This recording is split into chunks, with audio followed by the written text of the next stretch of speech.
kita bangun sama-sama Indonesia menjadi lebih baik. Mari kita berjuang. Yang terlibat di pemerintahan silahkan.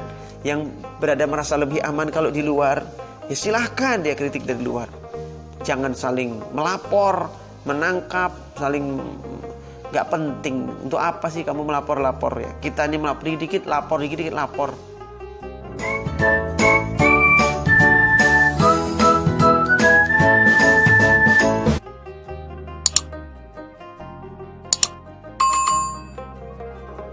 Assalamualaikum warahmatullahi wabarakatuh. Alhamdulillahirabbil alamin. Allahumma shalli ala sayyidina Muhammad wa ala alihi wa ashabihi ajmain.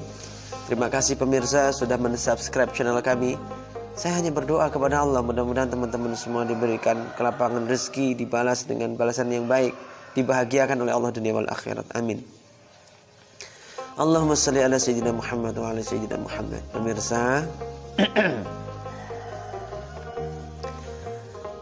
sungguh kalau kita melihat apa yang terjadi belakangan ini, tentang apa yang terjadi di Indonesia, huru-hara politik yang panas begini, umat Islam diadu domba, umat Islam ribut satu sama lain.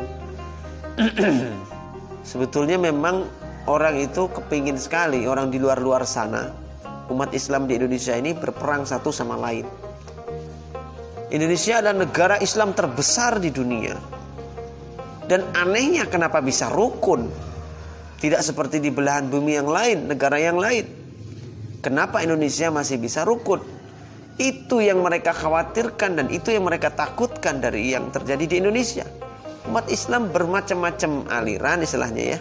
Bermacam-macam mazhab, bermacam-macam harokah gitu tepatnya. Tapi kok bisa akur? Itu yang bikin mereka itu kepanasan. Pihak-pihak luar itu yang gak senang umat Islam bersatu. Sehingga mereka mengadu domba umat Islam. Ditebarkanlah berbagai macam stigma-stigma supaya umat Islam itu terkotak-kotak. Ada Islam modern, ada Islam tradisionalis. Mulai umat Islam dikotakkan. Dan bodohnya kita mau dikotak-kotakkan begitu. Islam dituduh ada Islam radikal, ada Islam toleran, terus begitu. Akhirnya kita mengotakkan diri jadi yang kelompok radikal. Gak usah begitu. Kita tuh hanya termakan oleh jaring-jaring yang mereka buat, jebakan-jebakan yang mereka buat, istilah-istilah yang mereka buat. Islam itu Islam saja gitu. Gak usah kita membela kami Islam toleran, kami tidak perlu. Untuk apa gitu? Islam tuh yang mesti toleran. Mana ada Islam tidak toleran? Islam tuh toleran. Nah, pemirsa yang dirahmati Allah Subhanahu wa taala. Jadi ketika dua organisasi besar di Indonesia ini hendak dibenturkan seperti NU dan Muhammadiyah, dari dulu berusaha tuh dibenturkan, tapi nggak berhasil. Akhirnya sekarang malah justru yang kita lihat dengan mata kepala kita, ketika NU dan Muhammadiyah berusaha dibenturkan nggak bisa, umat Islam nggak bisa dipecah, diadu domba, maka sekarang yang diadu domba adalah sesama NU. Ada NU golongan para habaib, ada NU yang golongan pemerintah, penguasa. Ini yang dibentur-benturkan semua. Yang sekarang lagi ribut terus begini. Ini hati-hati juga ini permainan orang-orang yang hendak mengadu domba umat Islam. Para habaib itu kan gak anti pemerintah. Umat Islam NU bersama para habaib, keturunan zuriyah Rasulullah SAW, itu tidak benci pemerintah. Mereka mendukung pemerintah selama pemerintah itu jujur, benar, adil, amanah. Mereka dukung. Tapi manakala pemerintah tidak adil, tidak amanah, tidak jujur, korupsi, banyak utang, akhirnya yang bebankan rakyat, banyak kecurangan, ketidakadilan, orang ngomong sedikit dipenjara, ngomong sedikit ditangkap, mengkritik pemerintah dipenjara, ditangkap. Maka mereka berusaha untuk mengkritik pemerintah dalam ketidakadilan ini. Dan itu sah-sah saja, itu wajar saja. Dalam Islam itu juga seperti itu, biasa. Tapi jangan kemudian yang berusaha untuk mengkritik pemerintah, meluruskan pemerintah ini dituduh sebagai radikal. Sementara yang ngikut pemerintah, ulama-ulama yang ada di dalam pemerintahan disebut ulama toleran. Jangan gitu. Semuanya ini para ulama, semuanya ini umat Islam. Kita ini bersatu. Yang terjun ke dalam pemerintahan, ulama yang masuk dalam pemerintahan, biarkan mereka memperbaiki dari dalam.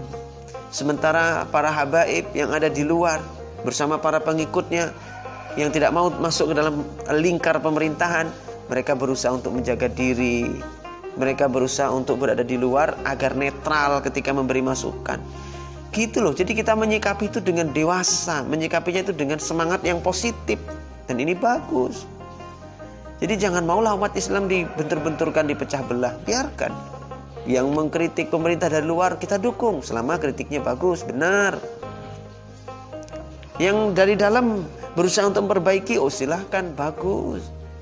Jadi janganlah kita umat Islam yang mendukung pemerintah menjelekkan para habaib dan pendukungnya.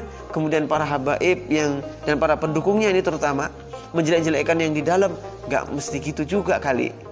Gak mesti gitu. Kita gak ada gunanya kok kita tuh menjelek-jelekkan tuh gak ada gunanya. Mencaci maki tuh gak ada gunanya. Yang ada, ayo kita bangun sama-sama Indonesia menjadi lebih baik. Mari kita berjuang. Yang terlibat di pemerintahan silahkan. Yang berada merasa lebih aman kalau di luar, ya silahkan dia kritik dari luar. Jangan saling melapor, menangkap, saling gak penting. Untuk apa sih kamu melapor-lapor ya? Kita ini melapor dikit-dikit, lapor. Jangan gitu. Kalau memang gak sependapat, adu argumentasi, duduk di meja diskusi gitu loh. Jadi kita tuh walaupun berbeda, tapi semangatnya itu bersatu gitu loh. Semangatnya itu bersaudara. Bukan semangatnya untuk seperti musuh. Enggak. Berbeda itu gak harus musuhan. Berbeda bisa bersatu. Sendal itu kalau kanan semua jelek. Makanya ada sendal sebelah kanan, sendal sebelah kiri. Beda. Tapi dengan dua-duanya kalau dipakai jadi serasi. Coba antum pakai sendal kanan semua. Kan jelek kayak orang gila. Ya kanan ada kiri. Berbeda. Tapi karena dipakai serasi jalan bareng gitu loh. Jadi serasi. Baik. Itulah dalam kita menyikapi perbedaan yang terjadi. Bagaimana di Indonesia saat ini lagi konstelasi politiknya lagi panas. Yuk kita berdiri di posisi yang kita melihat hal-hal yang positif dari kedua belah pihak ini. Kita dukung mana yang untuk kebaikan saja. Ya, kita dukung mana itu untuk baik, kita dukung. Dan tidak perlu saling menjelekkan, menjatuhkan. Kita pro sana pro sini sehingga sampai kalau kita sudah pro sana pro sini nanti ada jadinya saling musuhan. Enggak gitu. Kita ini harus dewasa dan fair. Mana yang baik ya diterima. Kalau yang jelek ya jangan diterima gitu. Fair gitu loh. Fair. Jadi kalau kita fair itu kita objektif menilai. Kalau ada yang kelompok yang dari luar pemerintah ini kok berbuatnya melampaui batas, ya kita bilang itu melampaui batas. Kita nggak setuju. Pun begitu kalau ada yang mendukung pemerintahan dari dalam, ternyata malah jadi penjilat, jadi pengekor, ya nggak usah juga kita mengikuti mereka. Itu jadi kritikan juga buat mereka. Jadi kita sama-sama berada di posisi yang bukan cari aman, tapi kita berada di jalan yang benar, di jalan yang diridhoi Allah, di jalan yang disukai oleh Rasulullah SAW. Kita berusaha untuk merubah keadaan menjadi lebih baik dengan cara yang terbaik. Semuanya hati-hati. Yang berada di luar pemerintahan, ulama-ulamanya dan para pengikutnya umat Islam tidak perlu merasa lebih suci, lebih tinggi hati, merasa lebih benar. Jangan juga. Sama juga yang di dalam pemerintahan. Jangan merasa diri paling toleran, paling benar, paling Bhinneka Tunggal Ika, paling NKRI. Itu juga gak benar, itu ujub, itu sombong juga, sama. Gak usah begitu. Sama-sama kita bangun Indonesia dengan ketawaduan, dengan kerendahan hati. Semangatnya persatuan. Ini sekarang kita lagi diobrak-abrik, diadu domba. Nah, jangan mau kita diadu domba. Demikian, mudah-mudahan bermanfaat. Billahi taufik wal hidayah. Terima kasih. Assalamualaikum warahmatullahi wabarakatuh.